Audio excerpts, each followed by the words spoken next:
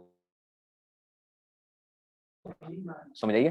تو اگر گھڑ سوار سمجھتے ہیں، رائڈر جو ہوتا ہے، اگر رائڈر کیا ہے، رائڈر جو ہے، اگر وہ تھا، اگر وہ ضمہ تھا، تو اس گھوڑے کا نام کیا ہو جائے گا، اس کو کہیں گے مضموم، ٹھیک ہے جی، اس کو کیا کہیں گے، مضموم، اور اگر رائڈر کا نام کیا تھا، فتح تھا، تو اس کو ہم کیا کہیں گے، اس گھوڑے کو کیا کہیں گے، مفتوح، اور اگر رائڈر کا نام کیا تھا، کسرہ تھا، کسرہ، تو اس گھوڑے کو کیا کہیں گے ہم، مکسور کہیں گے۔ نہیں سمجھ آئی بات کی؟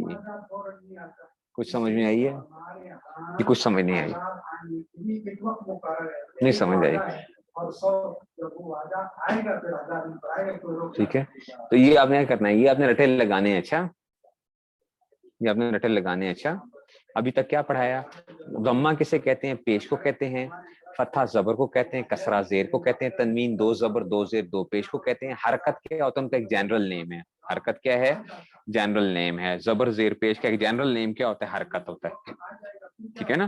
مثال کے طور پہ ہم کیا ہیں، مثال کے طور پہ ایک بندہ خیبر پختونخوا سے ہے، ایک سندھی ہے، ایک بلوچی ہے، ایک جو ہے نا پٹھان ہے، ٹھیک ہے نا، تو ایک پنجابی ہے، تو ان کا ہمارا جنرل نیم کیا ہوتا ہے، ہم کہتے ہیں ہم پاکستانی ہیں بھائی، ہم کیا ہیں، پاکستانی ہیں، آگے اس کے کیا ہوتے ہیں، نام وہ ہو سکتے ہیں، نام اس کے اندر سے کوئی پٹھان ہے، کوئی پنجابی ہے، کوئی جو ہے وہ سندھی ہے، کوئی بلوچی ہے، لیکن جنرل نیم ہم کیا کہتے ہیں، ہم کہتے ہیں ہم پاکستانی ہیں۔ ایسے کیا ہوتا ہے، زبر زیر پیش کیا ہوتا ہے، ان کا ایک اسپیسیفک نیم ہے، اور جنرل نیم کیا، ان کو حرکت کہتے ہیں، ٹھیک ہے، اور اس کا اپوزٹ کیا ہوتا ہے، جب حرکت نہ، اس کو سکون کہتے ہیں، یہ جزم کہتے ہیں، شد جو ہوتی ہے نا، جس پہ شد آ جاتی ہے، تشدید کا مطلب ہے 2 بار پڑھا جاتا ہے اس کو، جیسے کہ اوٹوا، تو یہ اوٹوا جو ہے نا اس میں سے آ گیا، اور پھر کیا ہو گیا، مضموم کیا ہو جائے گا، جس گھوڑے کے اوپر کیا آ گیا، وہ اس گھوڑے کا نام ہے جس پہ کیا تھا، ضمہ آیا تھا، اور پھر مفتوح کس پہ، وہ گھوڑا جس پہ زبر آ گیا تھا، اور مکسور وہ گھوڑا جس پہ جو تھی وہ زیر والی آ گئی تھی، ٹھیک ہے نا۔ پھر آگے وہ پڑھیں گے کہ یہ کیا ہوتے ہیں اس میں سے۔ تو یہ ہمارا جو تھا آج کا سبق تھا، تھوڑا سا ہی پڑھا، لیکن میں نے کہا کہ آپ لوگ اچھی طرح سمجھ لیں جا کے اس کو۔